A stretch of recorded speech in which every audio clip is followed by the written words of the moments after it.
하나님 말씀 보시겠습니다. 하나님 말씀은 창세기 12장 14절부터 20절까지 말씀 보시겠습니다.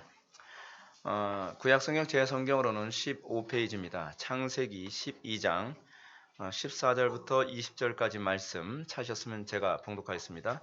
아브라함이 애굽에 이르렀을 때에 애굽 사람들이 그 여인이 심히 아름다움을 보았고 바로의 고관들도 그를 보고 바로 앞에서 칭찬함으로 그 여인을 바로의 궁으로 끌어들인지라.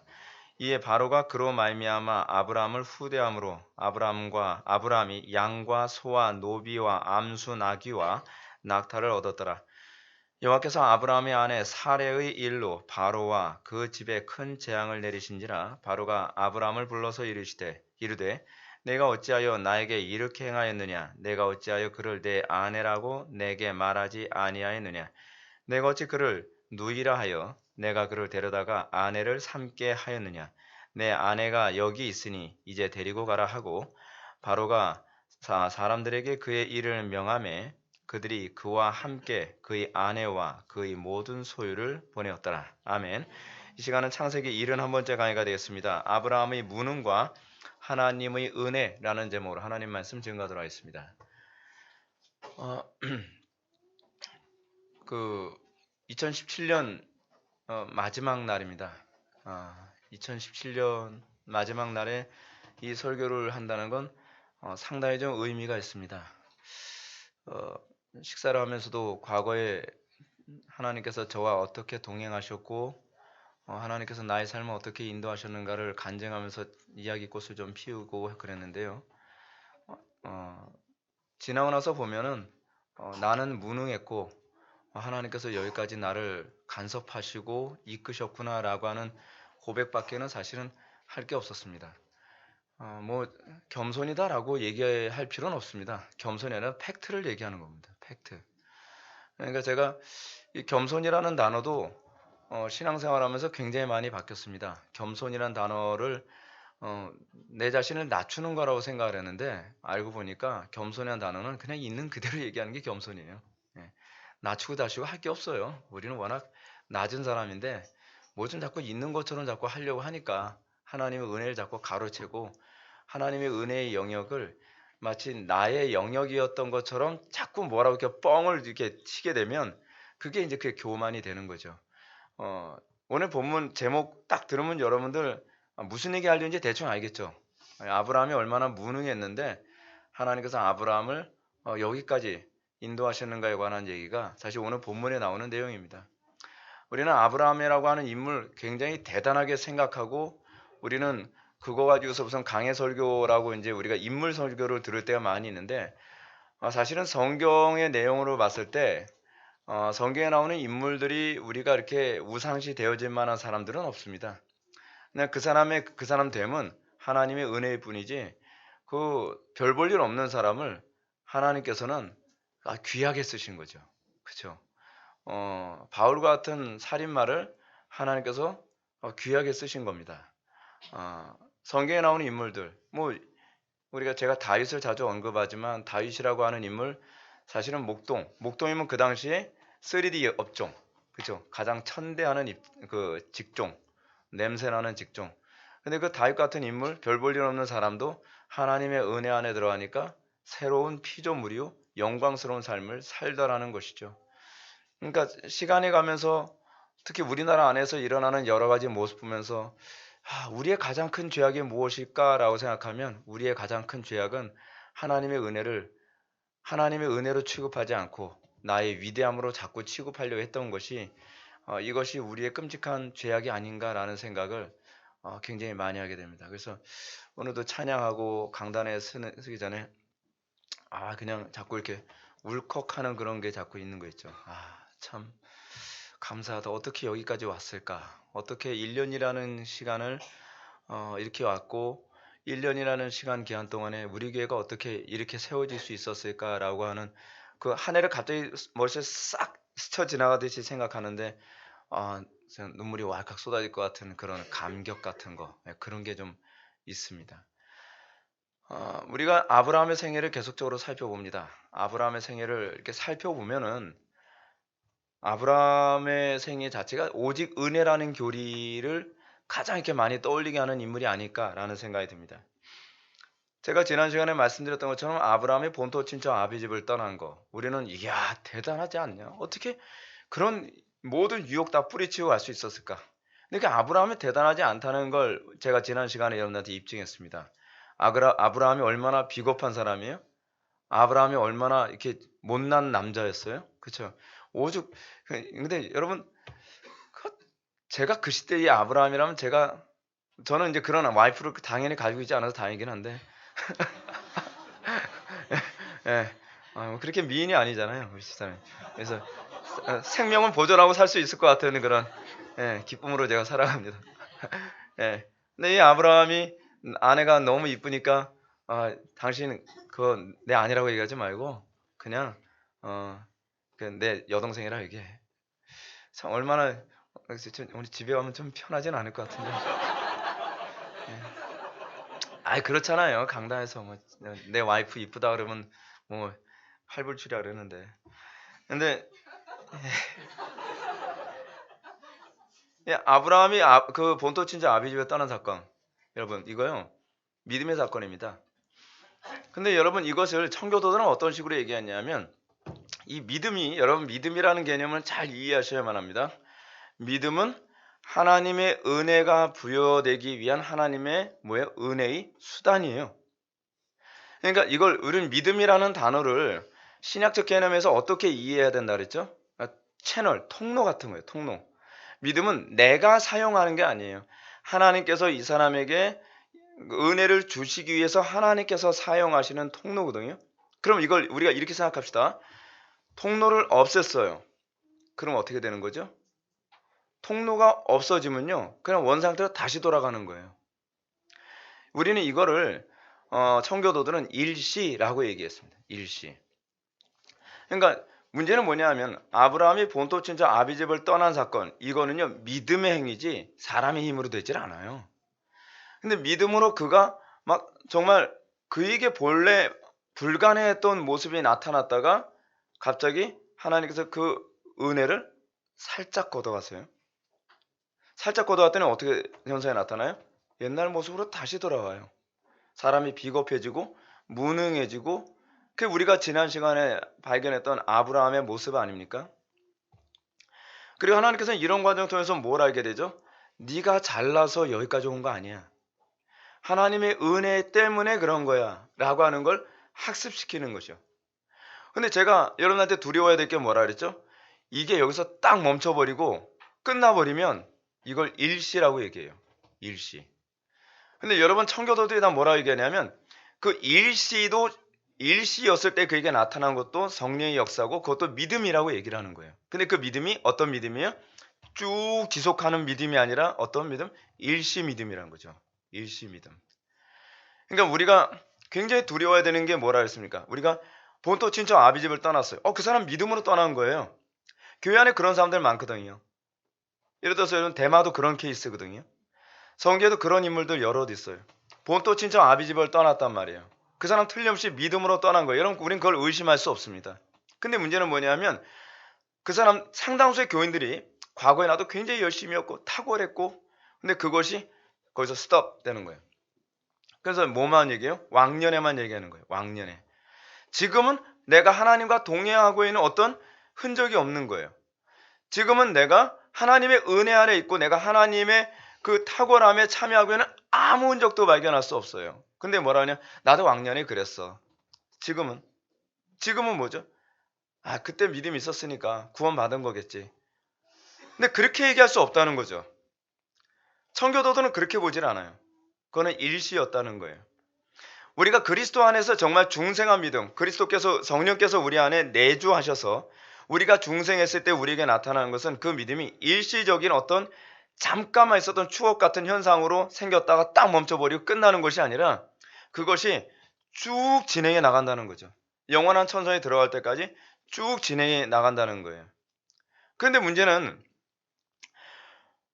우리가 이런 고민을 하게 됩니다. 근데 어떤 상당수의 사람들이 이런 얘기합니다. 과거에 그랬는데 지금은 그 열정이 왜 회복이 안 되죠? 자, 이거에 대해서 제가 이제 좀 얘기를 하려고 합니다. 어, 여러분들이 한 가지 또 착각하지 말아야 될 게 하나 있습니다. 일시적인 믿음이든 그렇지 않으면 여러분들이 중생했든 관계없이 첫사랑 때 신앙 다시 회복될 걸 기대하지 마십시오. 그건 없습니다. 그렇게 되는 법은 없어요. 그럼 그건 뭐였죠? 이거를 이해시키기 위해서 하나님께서 우리에게 뭘 주셨냐면 일반 계시라는 걸 주셨어요. 일반 계시. 그 남자와 여자가 서로 사랑하게 돼서 결혼하게 되는 거. 여러분 한번 보세요. 여러분들 이제 우린 그런 얘기 굉장히 많이 듣습니다. 아, 내가 그때 이 남자 뭐가 좋아서 눈이 뒤집혀가지고 결혼했지? 여러분 그 얘기 많이 하죠. 여러분 근데 여기서 대답하면 집에서 피곤해져요. 대답하면 안 돼요. 예. 근데 여러분 이게요. 우리의 중생 사건하고도 굉장히 똑같은 부분이에요. 여러분 눈 뒤집히지 않고선요. 하나님께서 뭐라고 말씀하시죠? 우리에게요. 네가 결혼하면 어떻게 해요? 아비 집을 떠나 한 몸을 이룬다고 얘기했죠. 여러분 일평생 부모 보호 가운데 살았고 일평생 부모의 사랑 가운데 살았고 부모 안에서 어떻게 해요? 안정된 삶을 살아가다가 여러분 그 품을 떠나서 새로운 가정을 이루고 피 한 방울 섞이지 않은 사람하고 같은 삶을 살아가는 한 울타리 안에서 살아간다는 것은요. 이거 보통 큰 위험이 아닙니다. 그러니까 속된 말로 얘기해서요. 맨정신으로는 선택할 수 없는 일이에요. 창세기 2장에서 뭐라고 했죠? 남자가 부모를 떠나 그 아내와 연합하여 둘이 한 몸을 이룰지로다. 결혼은 뭐냐 하면 부모를 떠나는 거예요. 근데 여러분 우리가 예수를 믿게 된다는 것은 우리의 부모였던 너의 아비 마귀라고 하는 너는 너희 아비 마귀에게서 났느니라. 그 아비인 마귀의 품을 떠나서 하나님의 품으로 들어가는 일 또는 세상이라고 하는 이 본토 친척 아비집 고향에서 우리가 거길 떠나 우리의 아버지의 집으로 우리가 들어가는 이 일은요. 사실은 우리 힘으로는 결단할 수가 없는 일입니다. 결혼이라고 하는 것이 마치 그거 아닙니까? 여러분 결혼은요 상당히 묵상할 건수가 많습니다. 예를 들어서 부모가 어느 정도 여유가 있고 풍요롭고 괜찮게 사는데 결혼하고 나면 경제부터가 어려워지죠. 그렇죠? 그럼 새빵살이부터 시작을 하는 젊은이들이 많잖아요. 왜 그런 불편함을 감수하면서 결혼을 해야 되죠? 그러니까 요즘에 이기심이 발달한 요즘 젊은이들은요 결혼 안 하고 살려고 그러죠. 왜 그렇죠? 위험 부담이 너무 크다는 거예요. 그렇죠? 그리고 너무 어렵다는 거죠. 결혼을 해서 새로 가정을 꾸리게 되면 경제적으로도 어렵고 그리고 나하고 성격도 안 맞고 피 한 방울 섞이지 않았고 자라는 환경도 같지 않은 그 사람하고 맞춰가며 산다는 것은 솔직히 얘기해서요. 미치지 않으면 선택할 수 없는 거죠.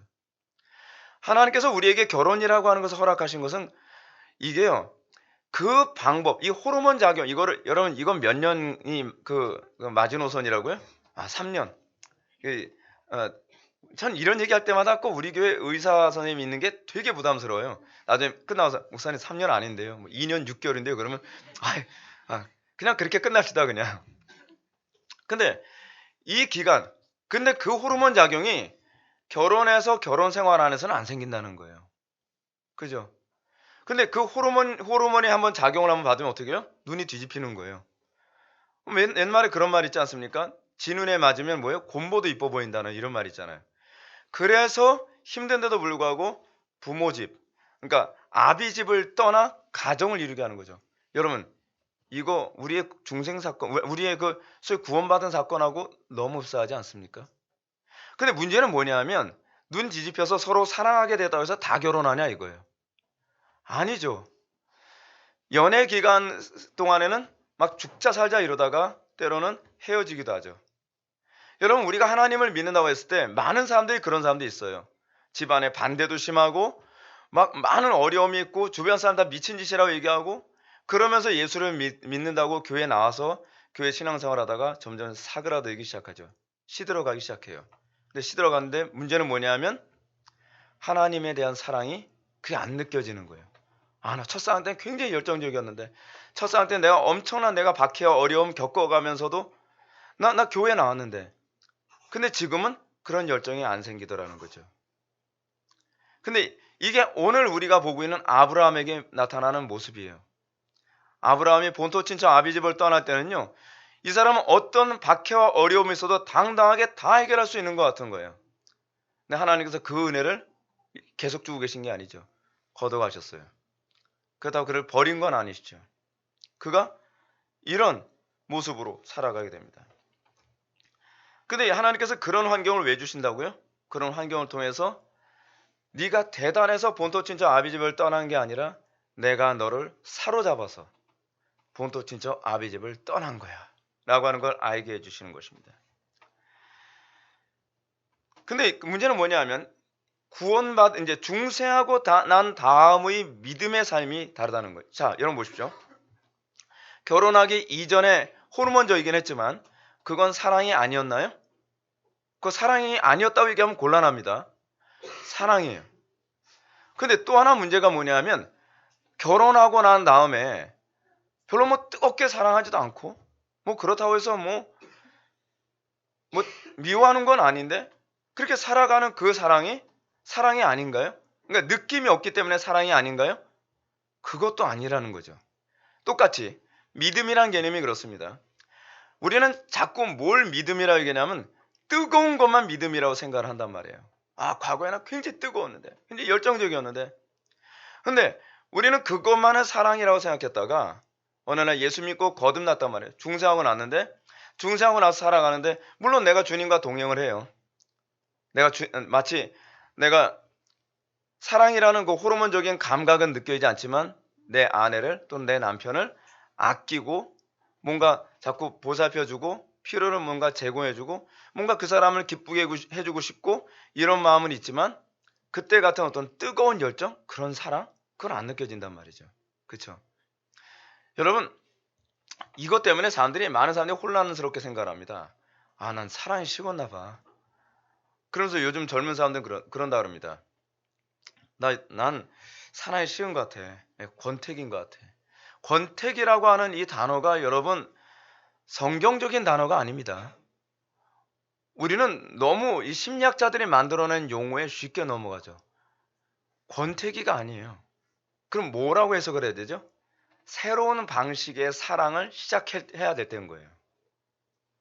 여러분 생각해 보세요. 저는 제일 유치한 게 뭐냐면 나이 이제 40대고 50대인데 20대처럼 나 잡아봐라 하면서 뭐 사랑하고 돌아다니면 여러분 그건 유치한 거예요. 그건 20대 때나 어울리는 거고 내가 30대 때까지 쳐줄게요. 30대 때까지는 좀 쳐줄 수 있는데 무슨 40대 50대 돼가지고서도 무슨 뭐 나 잡아봐라 뭐 그거 흉내내고 그게 아니에요. 이제는 그 나이에 맞는 또는 그 연수에 맞는 새로운 사랑을 시도해야 될 때죠. 근데 그 사랑이 20대 때처럼 무슨 뭐 눈이 뒤집혀가지고 뭐 맨날 손 붙잡고 다니고 그런 사랑이 아니라는 거죠. 어떤 사랑이죠? 인내해주는 사랑. 서로 필요를 제공해주고 왜냐하면 서로에 대해서 굉장히 많이 알게 됐거든요. 그래서 이 사람이 뭘 필요로 하는 줄 알고 내가 이 사람에게 어떻게 반쪽의 역할을 해줄 수 있는지에 대해서 좀 더 능숙해지고 그래서 이 사람과 점점 더 한 몸이 돼가고 자기를 부인해가면서 그래서 둘이 한 몸을 이룰지라 그렇죠? 한 몸을 이뤄가는 과정으로서의 사랑이어야죠. 근데 우리는 그런 사랑에 대해서는 너무 둔감하죠. 너무 몰라요. 너무 모르죠. 여러분 결혼 전의 사랑은요. 이렇게 생각합시다. 결혼 전의 사랑은 주로 육감적이고 충동적이며 감정적인 짜릿함을 주로 추구하는 그런 사랑을 한다면 결혼 후의 사랑은 육적인 어떤 충동이나 짜릿함보다는 고린도전서 13장에서 언급하고 있는 것처럼요. 끊임없는 인내와 신뢰와 용서를 필요로 하는 사랑입니다. 그것이 결혼 후의 사랑이어야 돼요. 결혼 전의 사랑은 얼마든지 결별할 수 있습니다. 왜냐하면 법적인 제도로 묶여진 관계가 아니니까요. 그죠? 그러나 결혼 후의 사랑은 감정에 근거하지 않고 지극히 결혼식 때 했던 서약과 부부로서의 의무와 책임 또는 부모로서의 의무와 책임에 근거합니다. 상당수의 많은 부부들이요, 대판 싸우고 관계가 안 좋아지고 그래도 이혼을 안 하는 이유가 어디 있죠? 첫 번째는 약속 때문이에요. 그렇죠? 두 번째는 뭐죠? 책임감 때문에, 책임감. 제가 지금 얘기하는 건 단순히 이거 사도 바울도 그런 얘기하죠. 이거 내가 부부관계 얘기하는 거 아니다. 그리스도와 하나님과의 그리스도와 성도와의 관계를 얘기하는 것이다. 어디서 얘기하는 거죠? 에베소서 5장에 나오는 얘기죠. 지금 제가 그 얘기하고 있는 거예요. 제가 지금 결혼 관계를 예로 들고 있지만 사실은 이것은 그리스도와 우리와의 관계를 여러분들이 바라보도록 지금 제가 말씀드리고 있는 거예요. 하나님과의 우리의 관계는요, 언약과 관련된 관계고 그리고 책임과 의무를 통하여서 서로가 끊임없이 맺어지는 관계죠. 그리고 그런 의무와 책임을 감당하는 가운데 두 부부는 고통과 어려움이 있을지라도 인내하며 연애 때와는 근본적으로 다른 깊이와 폭의 사랑을 깨달아갑니다. 여러분, 예수 믿으면서는 어떻습니까? 하나님을 점점 더 많이 이해하게 되지 않습니까? 결혼 생활을 통해서 여러분들 뭘 느끼게 되죠? 이럽니다. 부부들이 흔히 하는 얘기가 있어요. 저 사람 누구보다 내가 더 잘 알아. 그거 왜 그러죠? 겪어봤다는 거예요. 갈등도 많이 해보고, 이럴 때 이 사람이 이렇고 저럴 땐 저렇고, 뭐가 행동 딱 하면 저 사람 뭘 필요로 하는지 알고. 이게 우리와 하나님과의 관계가 그래야 된다는 거죠. 근데 우리가 예수 믿는다고 하면서도 하나님의 필요, 하나님이 뭘 좋아하시는지 뭘 싫어하는지 우리가 둔감하고, 그리고 하나님이 이걸 싫어하신다는 걸 알면서도 전혀 무감각하게 그걸 자꾸 해야 한다고 한다면 여러분, 이건 좀 문제가 있는 관계 아닌가요? 그렇죠? 이것이 바로 성령으로 거듭난 성도들이 성령으로 거듭난 이후에 하나님과 갖게 되는 깊은 사랑입니다. 그러나 이 사랑은요, 낭만적인 어떤 충동이나 그런 것보다는 오랜 인내, 용서, 그 신뢰하는 가운데 서로 아끼고 소중히 여기는 저 원숙한 관계죠. 예수를 믿고 나서 우리에게 나타나는 건 많은 인내가 필요해요. 환난은 인내를, 인내는 연단은 소망을 낳는 줄 우리가 알미니라. 고난 가운데서도 하나님이 항상 이런 상황에서 나를 함께 하셨지. 하나님이 이런 분이라 우리가 간증할 수 있게 되어지고, 하나님이 이런 분이기 때문에 이전보다 더 많이 인내할 수 있게 되죠. 처음에는 몰라서 인내하는데 굉장히 갈등이 많았죠. 왜 나를 이렇게 괴롭게 만드는 거야? 왜 나를 이렇게 힘들게 만드시지? 근데 하나님을 점점 더 많이 알고 나면 그래, 이것이 사랑이었더라고. 내가 어디 한두 번 겪어보나? 내가 좀 더 인내하면 하나님께서 나에게 더 은혜로 나를 인도하실 거야. 그래서 신뢰가 어떻게 해요? 부부관계 그거 아닙니까? 이거 정상적인 부부관계를 얘기하는 거예요. 속삭이는 부부관계 말하는 게 아니에요. 그래서 어떻게 해요? 서로가 서로에 대한 이 신뢰도가 점점 강화되어져 가죠. 우리와 하나님과의 관계가 그래야 되죠. 시간이 가면서 그 신뢰와 인내에 대한 관계가 점점 더 돈독해져 가는 것입니다. 이것을 우리는 뭐라고 얘기하냐면 sanctification, 성화라고 얘기하는 거예요. 성화는 하나님을 알아간 만큼 성화가 되는 거예요. 하나님을 모르면서 성화가 될 수가 없어요. 도덕성을 우리는 성화라고 얘기하지 않습니다. 성화라는 말에 오히려 가까운 것은요, 도덕성보다는 인내예요. 하나님이 어떤 분이신지 이제 내가 많이 깨달았기 때문에 이젠 더 인내할 수 있게 되어지죠. 그래, 하나님은 이런 분이셔. 하나님은 내가 힘들더라도 사실 하나님은 나를 외면하고 계시지 않지. 그분의 자비로우심이 또 다른 방식으로 나를 이끌어가고 계셔. 그래서 우리는 이 성화와 더 관련된 중요한 단어는 감사이기도 합니다. 그리고 소망이기도 합니다. 세상 사람들이 생각하는 그런 개념의 성화가 아니에요. 우리는 성화를 굉장히 도덕적인 개념으로 생각하지만 성경이 얘기하는 성화와 관련된 단어는 사랑과 그리고 믿음과 소망이에요. 이것이 오히려 더 성화와 관련된 단어죠. 간혹 이런 영적인 원리를 이해하지 못한 사람은 결혼 후에도 자기 배우자가 이 배우자에 대한 뜨거운 열정이 생기지 않으면 우리가 별로 이렇게 열정 생기지 않는다고 문제가 있다고 생각하는 것처럼 신앙생활하면서도 과거에 뜨거운 열정이 없으면 나 이게 믿음이 없는 거 아닌지 모르겠어요. 과거에 나 신앙 되게 좋았던 것 같은데 신앙은 그 문제가 아닙니다. 그 문제가 아니에요. 오히려 아브라함의 신앙을 보면요. 아브라함의 뜨거웠던 그런 신앙의 모습보다는 시간을 가면서 점점 굉장히 차분해지는 듯한 그런 느낌을 많이 받게 됩니다. 인내하게 되고요. 예. 뭐, 이, 베드로도 그렇지 않습니까? 처음 은혜 받았을 때는 막 물불 안 가리잖아요. 막, 예. 말고에 막, 뭐, 칼질을 한다고 해서 한다는 게 헛질해가지고 기껏 자른다는 귀 자르고, 예. 제대로 찌르지도 못해서. 막, 하여간 열정은 대단해요. 근데 여러분 베드로가 사도행전으로 들어와서 그의 삶은요 그렇게 그 좌충우돌하는 삶이 아닙니다. 굉장히 차분해져 갑니다. 근데 그게 하나님의 은혜 안으로 들어가면 들어갈수록 나타나는 현상이죠. 그래서 사람이 점점 더 차분해져 갑니다. 그렇다고 해서 믿음이 없는 게 아니에요. 뭐 방방 뜨는 게 믿음이 아니라는 거예요. 믿음이란 뭐예요? 꾸준히 인내하고 그분의 은혜를 어려운 가운데서 그분의 은혜를 이렇게 침묵해가며 바라보고 기도하며 묵묵히 이겨내기도 하고 그죠? 거기에 이제 기독교인다운 품위와 그 아름다운 탁월함이 점점 더 나타나기 시작하는 것이죠. 성도들에게도 하나님과 관계 속에서 우리가 이런 부분을 잘 점검해야 되만 합니다. 만약 우리가 처음 신앙생활할 때 뜨거움과 열정을 잃게 됐다면 그때부터 고심해야 될 것은 내가 그때 그 뜨거운 열정을 다시 돌아가야 된다는 게 아니에요. 뭐냐면 내가 지금 하나님과 더 성숙한 인내와 신뢰의 관계로 가고 있는 것인지 그렇지 않으면 하나님과 결혼하지 않아서 점점 더 멀어져 가는 관계에 있는 것인지 그거 찾아야 되는 거예요. 여러분들이 점검해야 될 건 그거예요.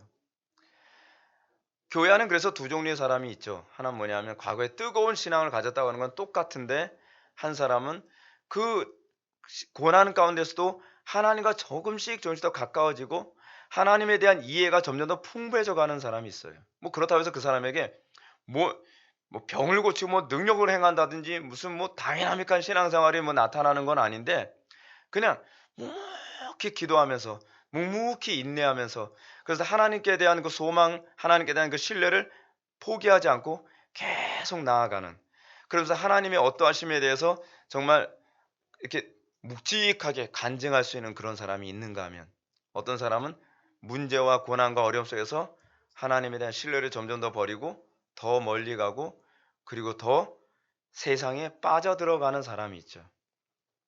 대마와 같은 사람입니다. 대마와 같은 사람. 그러니까 우리가 두려워야 될 건 내가 세상으로 더 빠져들어가고 있는 것인가. 그렇지 않으면 나에게 과거 같은 뜨거운 열정과 다이나믹함이 나타나지 않지만 점점 더 그리스도를 알아가는데 내가 깊어지고 인내 있어지고 더 그리스도를 붙드는데 탁월해져 가는가를 우리는 좀 더 바라봐야만 합니다. 제가 사실 이 부분에 대해서 고민을 굉장히 많이 했거든요. 저는 불같이 그러니까 좌충우돌하듯이 저 굉장히 불같이 신앙생활을 했었거든요. 20대 때를. 그런 생활을 한 7년을 했어요. 좀 흔한 케이스는 아닙니다. 대부분은 한 2, 3년 만에 끝나는 경우가 많은데 하나님께서는 영적인 호르몬을 저한테 좀 오래 부어주셔가지고 저는 한 7년 동안은 그렇게 생활했어요. 그러니까 너무 너무 다혈질같이 열정적으로 신앙생활 하다 보니까 실수도 많이 하고 근데 이것이 싹 걷어지고 나니까 굉장히 당황스러운 거예요. 내가 지금 이게 신앙생활 이게 잘하고 있는 건가? 왜 과거 같은 그런 열정 같은 게 불같은 근데 성경을 연구하면서 조금씩 천천히 알게 된 게 뭐냐면 이게 정상적인 신앙생활을 하고 있는 거구나 라는 걸 알게 됐습니다.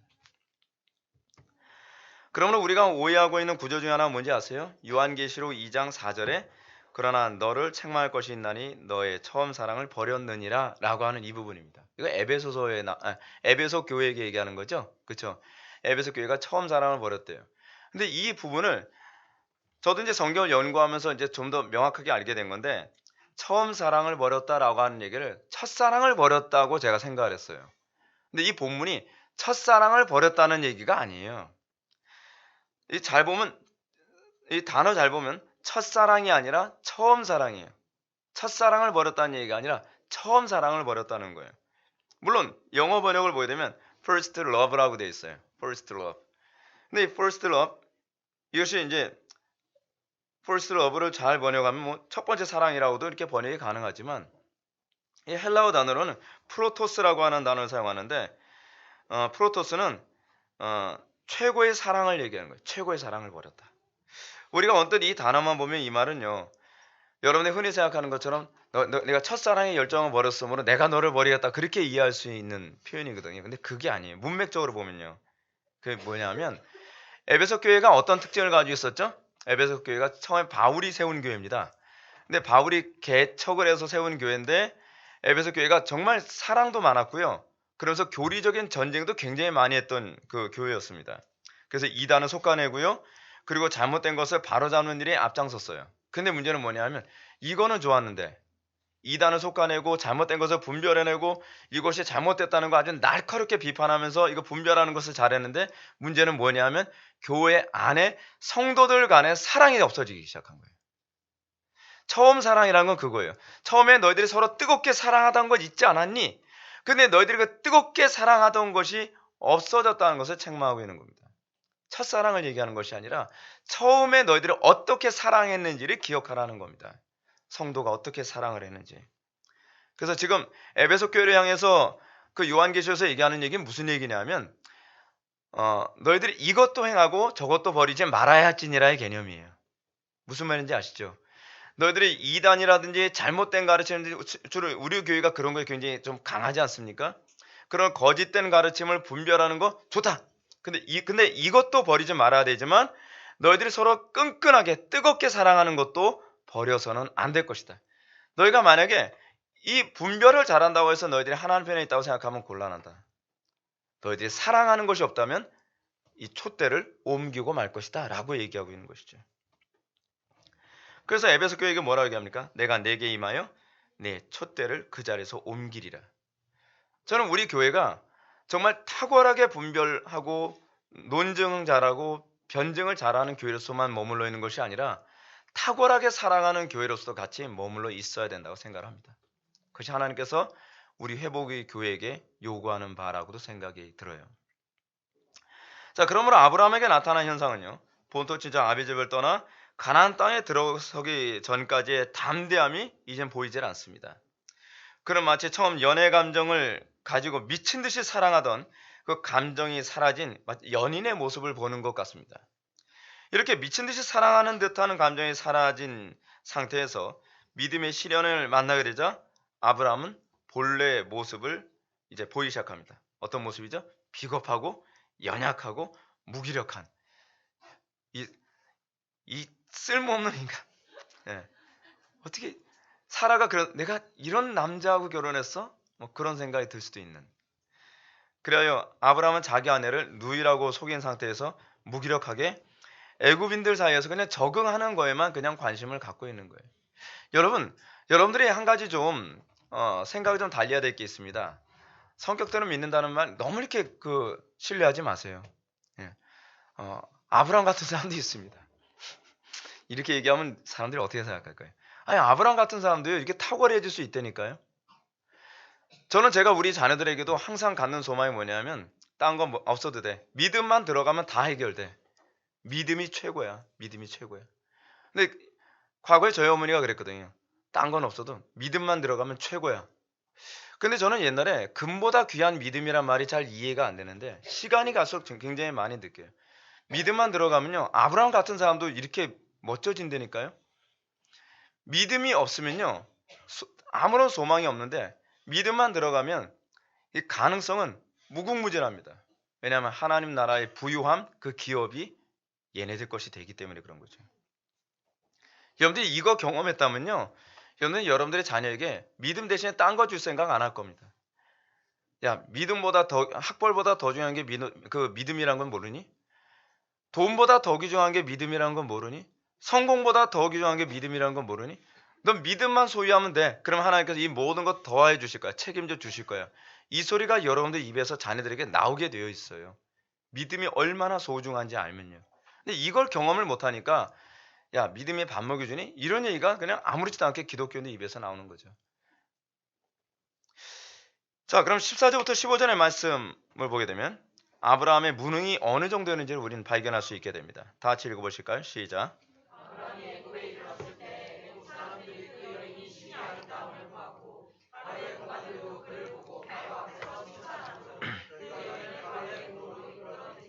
아멘. 그 아름다운 여인을 두지 않은 성도들은 그 마음 놓고 그냥 보셔도 됩니다. 그래서 아브라함은 자기 아내의 그 아내를 애굽인들에게 빼앗기면서도 나 남편이라고 하지 남편이지 그냥 내 동생이라 내 여동생이라 그래. 뭐 이렇게 얘기를 해요. 어느 주석가의 말처럼 아브라함은 자기의 생명을 보존하기 위해 자기 아내를 창기처럼 내어주고 있는 겁니다. 굉장히 비겁하죠. 근데 여러분, 제가 이렇게 말씀드릴게요. 믿음 안 들어가면 아무도 장담 못 합니다. 은혜 없으면 아무도 장담 못 합니다. 쉽게 정죄하지 마시라는 얘기예요. 우리는 성경에 나오는 인물 보세요. 에이그 병신 어떻게 이런 놈이. 근데 여러분, 은혜 떠나면요 우리는 훨씬 더 비겁해질 수 있고요 훨씬 더 잔인해질 수 있습니다. 제가 나이 들어가면서 은혜의 귀중함에 대해서 알아가면 알아갈수록 은혜 없으면 우린 아무것도 아니구나 라는 걸 되게 많이 느낍니다. 은혜의 귀중함을 잘 모르면 우리는 쉽게 남을 정죄합니다.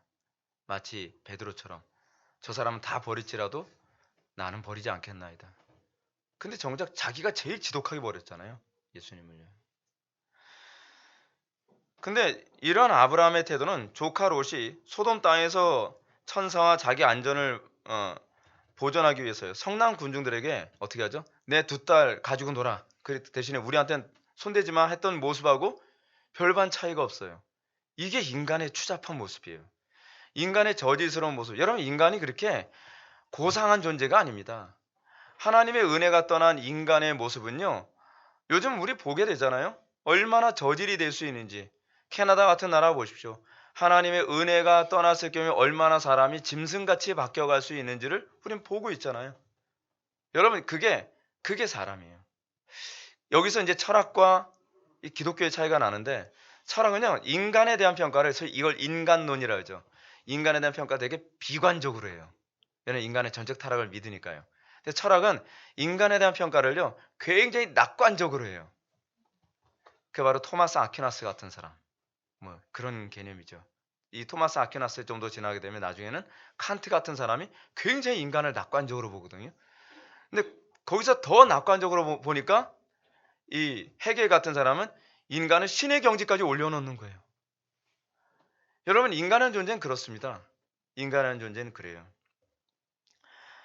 근데 우리가 더군다나 놀라움을 금치 못할 것이 뭐죠? 아브라함이 약속을 받은 사람이잖아요. 어떤 약속을 받았죠? 내가 네 아내를 통해서 자손을 주려. 여러분, 아내 뺏기면 하나님하고의 약속은 어떻게 되는 거죠? 그렇잖아요. 너를 통해서가 아니라 네 아내를 통해서라고 말씀하셨거든요. 그럼 아내 뺏기면 약속도 다 날아가 버리는 거예요. 이게 우리의 믿음의 조상이에요. 얼마나 촌스러워요. 얼마나 생각이 없어요. 근데 이게 아브라함의 모습이라니까요. 근데 여러분, 이런 설교 들을 때 굉장히 막 기분 좋지 않습니까? 예? 근데 이게 우리의 모습이거든요. 우리의 모습이에요. 저는요 개인적으로 너무 아브라함 같은 인물들을 긍정적으로 얘기하는 게 우리 신앙에 유익이 없다고 생각합니다. 항상요 성경은 인물을 높이질 않습니다. 하나님의 은혜와 영광을 높입니다. 여러분은 이러한 아브라함의 행동을 보면서 그가 하나님의 유업을 받을 자격이 있어 보인다고 생각합니까? 여러분은 이런 아브라함의 태도를 보면서 그가 믿음의 조상으로서의 자격이 있어 보이냔 말이에요. 우리가 이 부분을 통해서 깨닫게 되는 것은 아브라함에게 아무런 교훈을 얻을 게 없다는 거예요. 별로 이 사람을 우리의 신앙의 모델로 삼을 만한 게 별로 없어 보여요. 그게 아브라함의 민낯이에요. 아마도 여러분은 이 부분에서 아브라함을 이렇게 옳지 못한 수법을 사용했음에도 불구하고 그 땅에서 아무런 해를 입지 않고 도리어 기근의 때에 많은 재산을 가지고 가나안 땅으로 돌아온 것이 아마 납득이 어려울 겁니다. 때로는 여러분 어떤 분이 이렇게 얘기하죠. 이렇게도 하나님께서 복 주셨잖아. 그게 복이었을까요? 아브라함이 그렇게 하고 나서 나가면서 애굽의 파라오한테 굉장히 많은 재산을 받죠. 근데 여러분 13장을 연속해서 보면요. 그 재산이 복이 되지가 않습니다. 그 재산 받고 나서 무슨 일이 벌어지죠? 돈이 많아가지고 롯하고 서로 등져요. 조카하고 등을 져가지고 분쟁이 일어나서 네가 왼쪽 하면 난 오른쪽 하고 네가 앞쪽 하면 뒤쪽하고 네가 동하면 서하고 아니 뭐 그런 얘기가 자꾸 나오죠. 그 돈 때문에 이 조카와의 관계가 깨지고 그 돈 때문에 이 조카는 소돔성에 들어가서 사실 모든 걸 깡그리 재산 다 잃어버리고 재산만 잃어버리나요? 아내까지 잃어버리고 두 딸하고만 간신히 생명만 부지하게 됩니다. 그거로 끝나는 것이 아니죠. 그거로 끝나지 않고 롯이 그 소돔과 고모라 성에서 거의 죽을 위기가 되니까 아브라함이 안 싸워도 되는 전쟁까지 해야 돼요.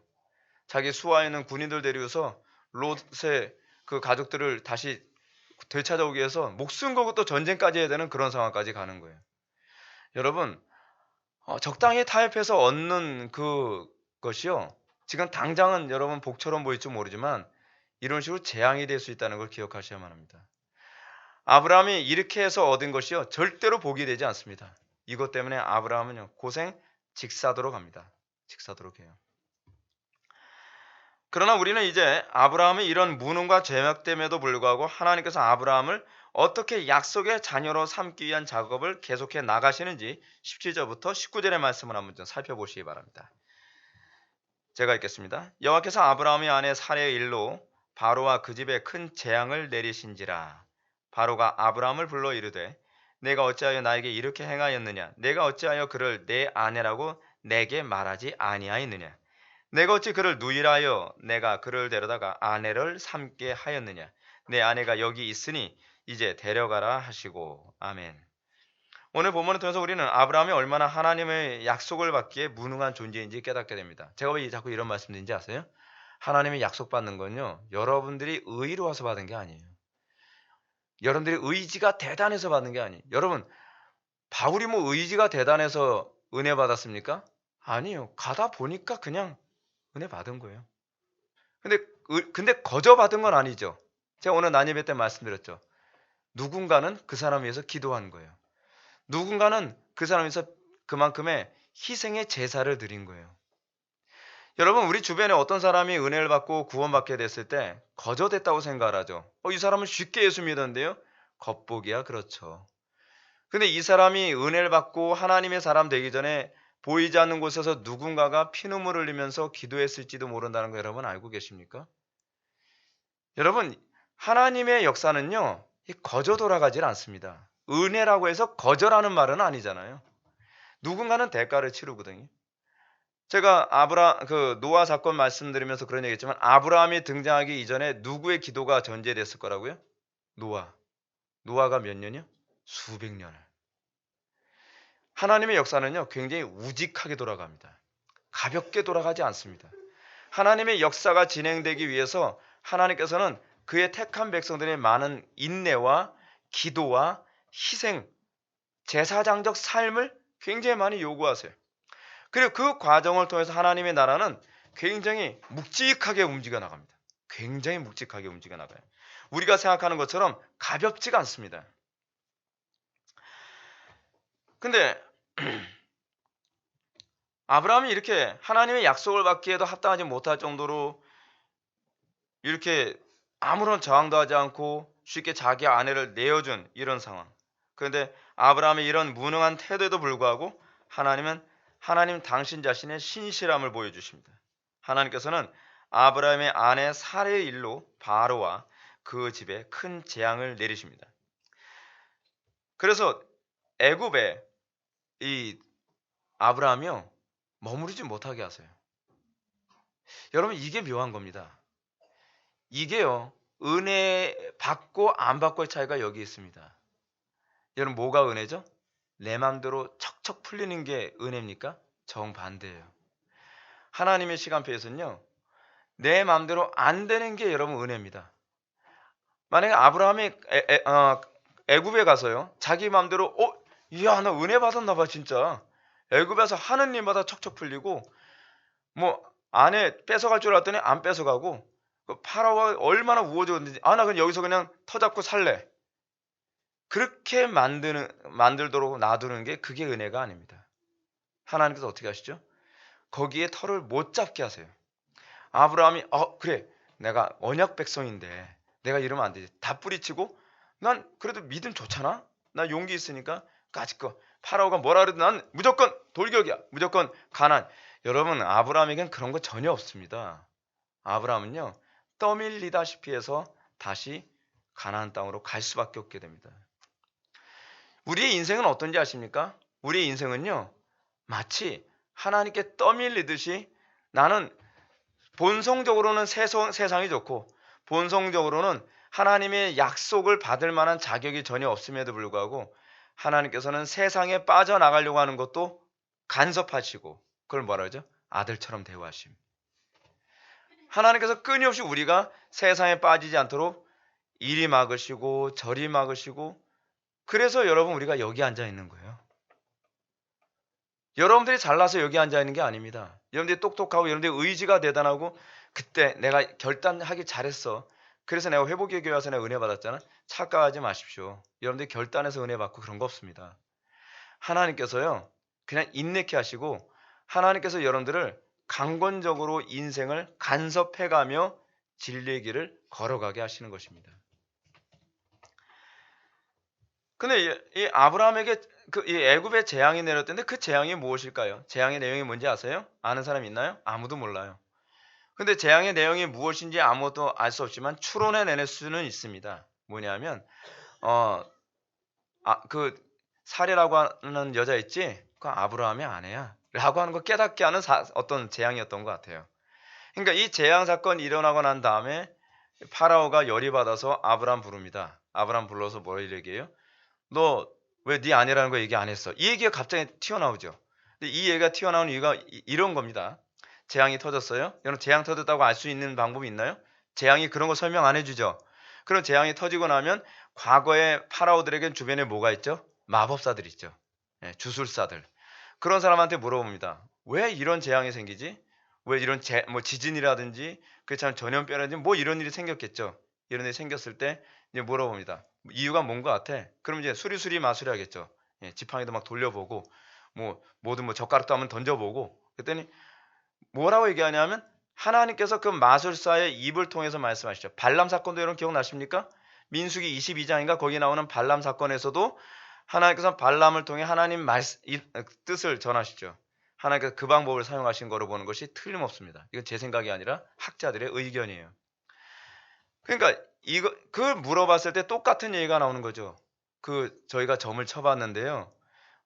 파라오께서 이뻐서 와이프로 삼으려고 하는 저 여자요. 남편 있는 여자라고 나오는데요. 이제 이렇게 되는 거예요. 이렇게 하면서 하나님께서 언약을 우리의 의지와 우리의 인간의 탁월함과는 아무 관계없이 우리는 무능하지만 하나님 언약을 그냥 진행해 나가시는 거예요. 하나님의 강권하심으로 말미암아. 그렇다면 우리는 이 설교를 정리하면서 마지막으로 던져야 할 질문이 있습니다. 그것은 하나님께서 부도덕하고 파렴치한 이렇게 얘기하면 아브라함 서운하겠지만 어쩔 수 없어요. 사실이니까. 부도덕하고 파렴치한 아브라함에게 어찌하여 큰 재앙을 만나게 하지 않고 도리어 이런 식으로 그를 보호하시고 응수하시는가 하는 것입니다. 그러니까 여러분들은 여기서 이런 식으로 적용을 하면 곤란해요. 꼭 이 적용을 그럼 나도 막 살아도 구원받겠구나. 여러분 제발 그렇게 적용하지 마세요. 그렇게 적용하지 마세요.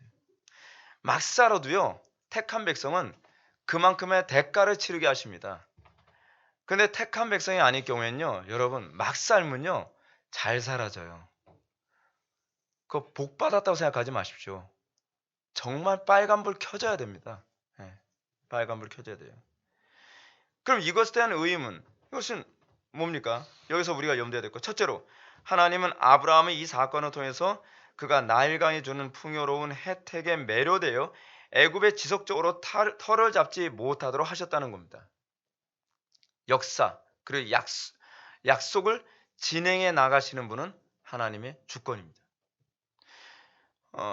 어저께 우리 지체 중에 한 분이 이런 얘기를 합니다. 목사님, 만약에 구원받았다고 생각한 사람이 치매에 걸려서 전혀 과거의 신앙생활에 대한 고백을 못하고 기억해내지 못하면 지옥 가나요? 아니죠. 여러분 이게 하나님의 선택에 대한 은혜예요.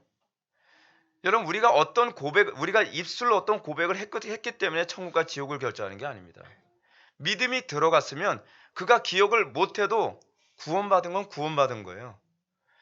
믿음이 들어갔고 중생을 했다면 그가 아무런 어떤 신앙에 대한 기억조차도 머릿속에서 포맷됐다 한다 할지라도 그의 구원엔 아무 차이가 없어요. 거기서 우리는 뭐를 감사할 수 있죠? 은혜의 안전성에 관해서 우리는 감사할 수 있죠. 하나님의 주권, 예정, 선택, 이 교리는요, 정말 위대한 교리입니다. 우리 정말 안심하게 만들고 우리로 하여금 하나님께만 집중하게 만드는 것이죠. 그리고 두 번째로 아브라함의 이런 행위로 인해 우리는 아브라함이 약속의 주인공이 된 것이 아브라함에겐 아무런 근거가 없다는 걸 알 수 있습니다. 솔라 그라티아, 오직 은혜. 아브라함이 믿음의 조상이 된 건요, 아브라함의 탁월함에서는 찾을 게 없어요. 이게 창세기에서 우리에게 얘기해주는 중요한 개념입니다. 우리는 우리에게서 어떤 공로를 발견할 게 없습니다. 우리는 오로지 하나님에게서만 그 공로를 발견해야 되죠. 오히려 아브라함이 이름에도 불구하고 하나님께서는 그를 믿음의 조상으로 삼으셨다는 것입니다. 다시 말씀드린다면 아브라함은 이 사건을 통해 점점 더 자신의 무능함과 타락에 대한 이해만을 갖게 됐다는 거예요. 근데 이게 중요한 거예요. 아직 아브라함은 우리가 신학적 개념으로 봤을 때 중생한 상태예요? 아니에요? 아니라고 봐야 된다 그랬죠. 근데 이 과정을 통해서요, 아브라함이 17장에서 17장인가 15장인가요? 15장에서 믿음으로 하나님의 언약이 성취되는 그 상태에 들어갈 때, 그러니까 소위 칭이 되고 중생하는 그 상태에 갈 때까지 어떤 상태가 되는지 아십니까? 바닥을 점점 더 쳐요. 자신의 무능함, 자신의 악함, 자신의 어리석음에 대해서 점점 마음이 가난해져요. 그 가난해지면서 어디로 가요? 그러면서 15장으로 가는 거예요. 우린 지금 12장을 보고 있죠. 그래서 우리는 13장, 14장을 가면서 아브라함이 얼마나 점점 더 초라해져 가는지를 우리는 발견해야 됩니다. 그리고 그 절정에서 15장에서 하나님께서 아브라함과 언약을 맺고 그의 이름을 바꿉니다. 내 이름을 아브라함이라 하지 말고 아브라함이라 하라. 이게 하나님께서 우리를 다뤄가시는 방식입니다. 창세기는 굉장히 소중합니다. 창세기 이런 말씀을 통해서 믿음의 여정이 마치 존 버년의 철로 역정을 보는 것처럼 아브라함의 모습을 통해 우리는 하나님의 경륜을 발견해야 됩니다. 하나님께서 성도를 이렇게 다루시고 이렇게 간섭하시고 이렇게 은혜를 베푸시는구나. 사랑하는 성도 여러분, 여러분은 오늘 이 시간 자신의 신앙의 여정이 어느 궤도에 와 있는지 여러분들 측정이 되십니까? 여러분 가운데는 아직도 본토 친척 아비집을 떠나지도 않은 분들이 있을지도 모릅니다. 또 여러분들 가운데는 본토 친척 아비집을 떠나기 위해 마치 한 여인이 첫사랑의 감정에 몰입한 나머지 어떤 핍박과 어려움이 와도 능히 이길 수 있을 것 같아요. 이 상태에 있는 사람들은 어때요? 건방의 단계에 좀 있어가지고 그것도 못해? 그냥 딱 튀어나와. 뭘 하나님 말씀을 살면 될 거 가지고 그걸 겁을 먹고, 그 초보 때 항상 하는 소리죠. 초보 때. 그쵸? 이거를 도로시 세이어즈는 뭐라 해요? 건방의 단계라 해요. 건방의 단계. 조금 뭔가 신앙에 대해서 알기 시작했을 때. 그때는 어때요? 그냥 다 우습죠? 다 우습죠? 예. 저것도 신앙 아니야. 저것도 신앙 아니야. 저건 믿음이 아니지. 아이고, 저 정도 가지고 그걸 믿음이라 그러나. 뭐 그러면서요. 근데 이게 이 당시 거듭나기 아주 이전이지만 본토 친척 아비집을 떠나려면, 아비집 떠나려면 어떻게 된다고요? 미쳐야 떠나죠. 예. 그래야 다른 남편하고 결혼이 가능한 거 아닙니까? 우리 옛 남편이 누구였다고요? 마귀. 우리의 옛 아버지가 마귀였잖아요. 근데 그 아버지가 주는 죄의 싹스의 그 달콤함을 포기하고 영원한 하나님께서 주시는 그 은혜의 싹스로만 살아가겠다는 그 결단을 내리려면 어떻게 해요? 그렇게 살려면 눈이 뒤집혀야죠. 하나님께서 그래서 우리에게 그렇게 강력한 은혜를 첫사랑 때는 주시는 거 아닙니까? 그래서 한국 초대교회 때는 그런 사람들이 많았고요. 그래서 이런 사람들은 환경적 저항이나 어려움과 핍박이 있어도 힘든지 모르고 다 이겨냅니다. 그러면서 믿음 생활하죠. 여러분들은 아마 여러분들 중에 이런 상태에 있는 사람이 있을지도 모릅니다. 그렇지 않으면 이 첫사랑이 연애 감정 같은 신앙의 체험은 가졌지만 저는요 옛날에 저도 왕년에 그랬는데 왜 그때 같은 열정이 안 생기는지 모르겠어요. 그러면서 끊임없이 낮아져서 어떻게 해요? 자신의 무기력함과 자신의 전적 타락을 철저히 경험하면서 어떻게 해요? 세상의 수단과 방법을 하나씩 포기하는 법을 배웁니다. 기도는 여러분 그렇게 하면서 처음에 배워요. 우리가 그렇게 기도를 배우면서 중생하게 됩니다. 그래서 저는 중생했다고 하면서 기도를 등한시 여기고 기도를 가볍게 여기는 사람은 전 목회자라도 안 믿어요. 믿음은요, 그렇게 얻게 되는 거예요. 내가 무능하다는 것, 내가 타락한 존재라는 것, 내가 아무것도 세상에 어떤 것에도 내가 소망을 둘 수 없다는 걸 깨닫고 나면서 우리는 어떻게 해요? 그리스도께만 소망되면서 부르짖고 매달리고 그러는 가운데에 하나님께서 서서히 우리를 진행시켜 나가죠. 그러면서 중생의 단계로 가게 되는 겁니다. 그러면서 겸손해져요. 그러면서 하나님 중심으로만 살아가는 법을 배우게 되죠. 그러면서 어려움이 있을수록 어려울 때 하나님을 멀리하는 것이 아니라 더 말씀을 가까이 하고 어려울수록 또 기도에 힘쓰게 되는 것은 이미 중생하는 그 시점에서부터 우리는 그렇게 학습되어져 가면서 길들여져 가면서 그렇게 중생하게 되는 거거든요. 믿음의 조상으로 세워진 아브라함을 통해서 하나님은 우리에게 이러한 신앙의 내용을 점검하라고 말씀하고 계신다고 저는 생각을 합니다. 물론 어떤 분들에게 이런 신앙의 내용이 오랜 시간이나 어떤 기간을 거쳐서 일어나지도 않고요. 한꺼번에 송두리째 일어나는 경우도 있어요. 부흥기 때. 여러분 부흥기 때는 어떤 일이 생긴지 아십니까? 설교를 하잖아요.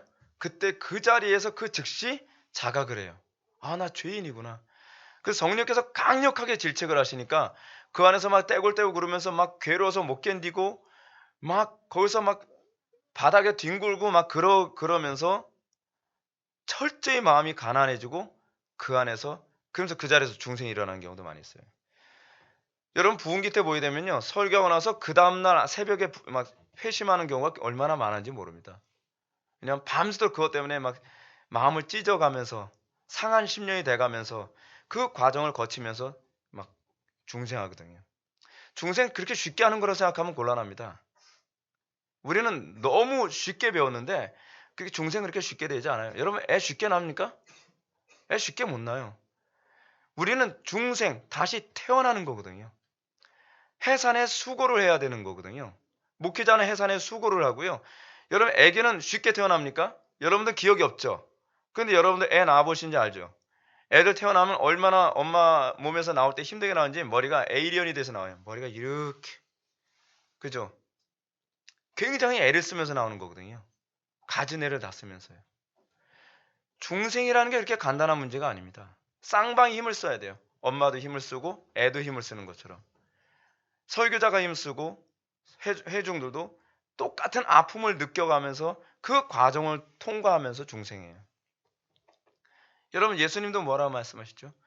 해산의 때가 다 됐음을 자기 그 십자가 얘기를 하면서 그러잖아요. 해산의 때가 다 됐다고 이런 얘기 하시지 않습니까? 이게 구속사가 그렇게 간단하고 쉽게 이루어지는 문제가 아니라는 거죠.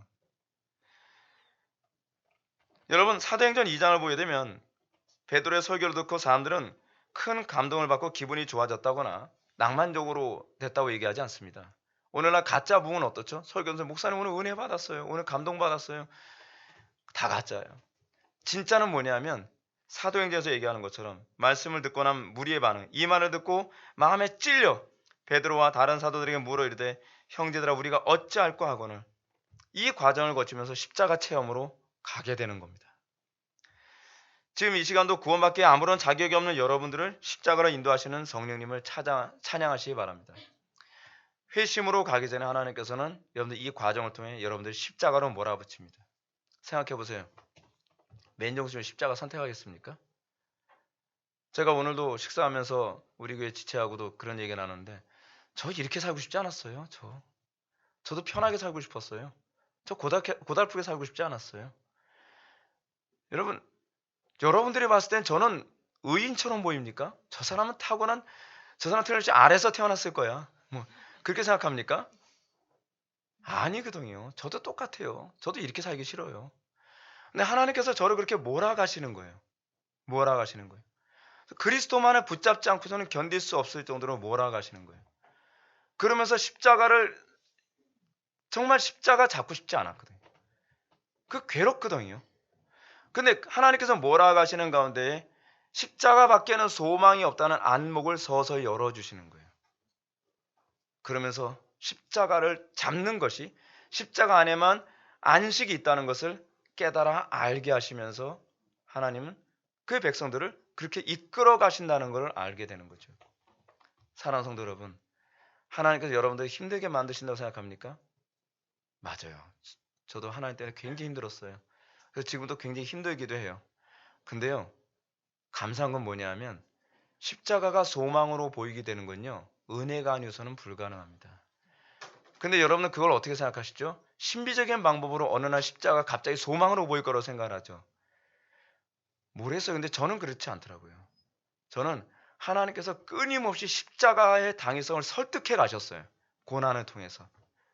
마치 아브라함에게 하셨던 거 보면서 저는 굉장히 많은 동질감을 느꼈거든요. 아, 그렇구나. 나만 그런 게 아니라 아브라함도 그렇게 살았구나. 우리의 신화의 선배들, 존 번의 철로역정에 보게 되면 철로역정에서 크리스찬이 여러분 십자가까지 가는데 얼마나 가지내를 써가면서 막 외면해가면서 괴로워하면서 가게 됩니까? 근데 그 십자가를 한 발자국 한 발자국 하나님께서 설득해 가시고 이끌어 가시죠. 그래서 거기서 죄짐이 풀렸을 때에 십자가를 찬양할 수 있게 됩니다. 사도 바울이 뭐라고 하죠? 내가 십자가 이외에는 다른 것이 자랑할 것이 없도다. 사랑하는 성도 여러분, 하나님께서 여러분들 인생을 힘들게 만들지라도 하나님께서 가장 고귀한 것을 탁월하게 볼 수 있는 안목을 주셔가고 계신다는 걸 믿으시기 바랍니다.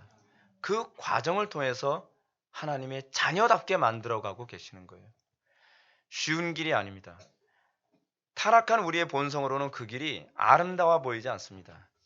그러나 우리가 하나님의 은혜 가운데 있으면서 십자가만이 유일한 소망이요, 십자가를 우리에게 허락하신 예수 그리스도의 이름을 찬양하지 않을 수가 없게 될 것입니다. 그것이 비밀입니다. 그것이 바로 복음의 비밀입니다. 그리고 그것이 아브라함의 하나님, 이삭의 하나님, 야곱의 하나님을 고백하게 만드는 믿음의 내용인 것입니다. 다시 기도하시겠습니다. 사랑이 많으신 하나님, 우리가 아브라함의 삶의 여정을 통하여서 믿음의 삶을 살아가는 성도의 삶의 모습이 무엇인지를 다시 한번 깨달아 알게 하여 주시고, 또한 우리에게 소망 주심을 감사드립니다. 모든 소망과 생명이 주께 있고 우리에겐 아무것도 없음을 다시 한번 깨닫게 하여 주심을 감사드립니다. 하나님의 은혜의 그 간섭하심을 우리에게 멈추지 마시고, 우리가 그 은혜의 부유한 가운데, 우리가 영원한 천성에 들어갈 때까지 우리를 계속 간섭하시고 붙드시고 이끌어 주옵소서. 예수님의 거룩하신 이름으로 기도올옵나이다. 아멘.